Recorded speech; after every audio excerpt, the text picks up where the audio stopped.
15 edizio, 15 emanaldi. Horrela ospatu nahi du Bartzelonako Euskal Etxeak seguruzko Euskal Herritik kanpo egiten den euskal musikaren jaialdi zaharrenaren urtemuga.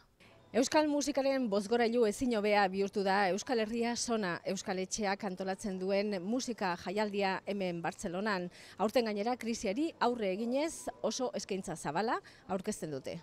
Bartzelonako musikareto esanguratsuenetan joko dute Sociedad Alkoholika, Mikel Urdangarin, Dr. Deseo, Lisabo, Ruper Ordorika, Guiar Estandar eta beste hainbat eta hainbat taldeek. Jaialdian ere izan du eragina krisiak, baina Euskal Etxetik euskal musikaren aldeko apostua garbi dute eta nola edo hala zeharkatu dute krisia.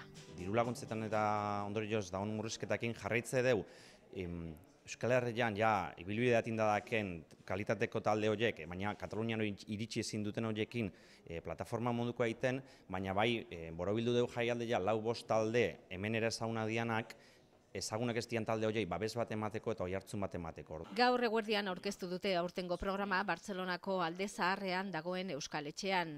Aitor Arruti zuzendariarekin batera Etxepareko Aizpea Goenaga egonda eta amaitzeko Bartzelonan bizi, baina tolosarrak diren Pitxi Joke taldearen kontzertua izan da.